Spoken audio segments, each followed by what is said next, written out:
Palantir's up 3%. We just got a new interview by Palantir, guys. I think I'll pull that up right here. Bloomberg. This is different from the Fox Business interview. This is Dr. Karp and R1 CEO interviewing together. Let me pull it up right here, and let's take a look at it. Palantir just posted this on their Twitter.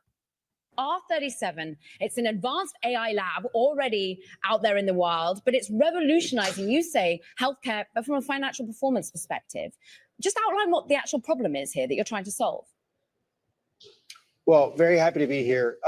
So what Ontology and Foundry will allow you to do with large language models is transform an institution and take it from a great to a dominant organization.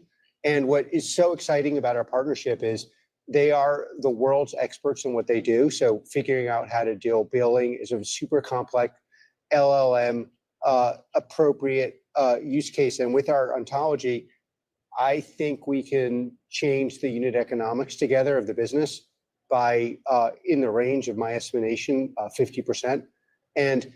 But I would say one of the things that's super exciting about changing 20% of de facto the U.S. healthcare system rapidly is the partnership. I mean, these are world-class players. They have ambition like almost no company you ever meet. And, you know, we love ambition. We're not fighting to win, lose. We're fighting to dominate. And this is an exceedingly important company. And we're super enthusiastic about, you know, our partnership. Those costs are significant when over 160 billion per year is spent on RCM. So Joe, I sort of go to you and tell us, I mean, as we mentioned, the lab is actually up running. What has this partnership already delivered from your perspective? What's unique about the way in which the engineering talents are working together? Yeah, a couple of things. And it might be helpful for the audience just to explain the current state of operation, to put in perspective what problem we're solving. And I would dimension that the following ways. Essentially, it costs physicians or providers every $100 of revenue, they spend $4 to get paid for that revenue. And when you extrapolate that across the system, that's $160 billion of spend. Maybe more importantly, we estimate they deliver $200 billion of services, of care, that they don't get paid for because of mistakes, defects in the process. And ultimately, that system of operation results in physicians spending way too much time administratively and patients completely confused at the point where they need clarity most. And so that is the problem that this partnership aims to solve. And when you think about what are the attributes of this partnership and why are we so excited to have the opportunity to partner with Palantir, I would highlight a couple things. The first thing is today's current technology architecture, and we build a lot of technology, just is not designed to harness the opportunity or the ability to orchestrate, configure, and inject this intelligence into the enterprise. From our perspective, Palantir's platform is very, very unique. And we're super excited to put our talent with their talent, with maniacal focus, and as Dr. Karp said, ambition and a shared mindset that speed matters. And that's really what are the seeds of what we think is the redefinition of this process for the industry. You're redefining. The thing, AI is in an abstract form, not useful. And it's really, and so there was a massive marketing surge over the last couple of years and to just basically give people naked models.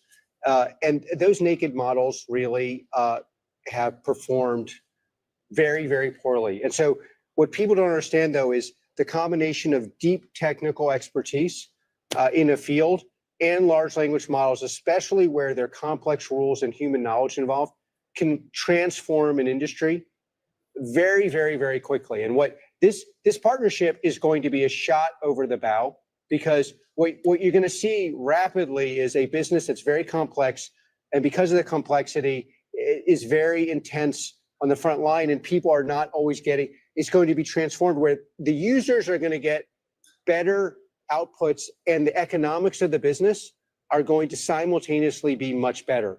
And this is like the equivalent basically of like transformational, and it's happening all over our company, in our government, in our country, in our government, and here. And I see this as a lightning rod. Yeah. And we have the best partners. They're very, very sophisticated in what they do. And the use case is way too complex to be done by anything besides basically our managing of LLM, so what we call our ontology, and then the actual business acuity that they have. Dr. Karp, It's just, well, go broader than revenue cycle management here. You're talking about how ultimately the government is looking at stripping costs across the board and they're eyeing the healthcare there's system. these What more could macro you do? conditions now. The thing is, people who are basically anti-reform, whether it's like anti-Doge people or anti-tech people in corporate life, everyone has their excuse. Many companies are just like, yeah, I'd rather, basically have a steak dinner with some model provider and feel cool, and it doesn't work. And then you have the government version, which is, oh, we can do no reform. The whole thing has to suck. What at a high level, what America is going through, and this is going to be an absolute a crucial example of this, is you're going to get the system to work much better at a lower cost. And this is a macro trend that is unstoppable, which basically means those that actually run together are going to take over the whole market. Like my version of this is the care and the unit economics are going to be so much better.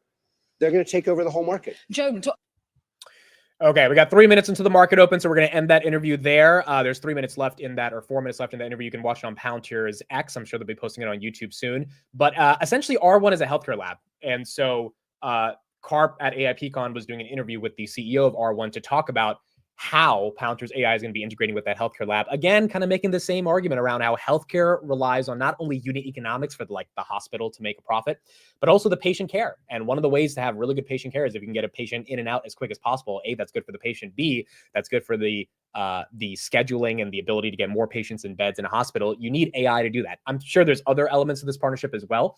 And I didn't read too much into the R1 partnership because there was like 20 partnerships over the past week. So I'm going to go through that. But it does seem like more and more companies are recognizing they need an operating system for a lot of the different inefficiencies in their operations. And that's where Palantir gets exciting.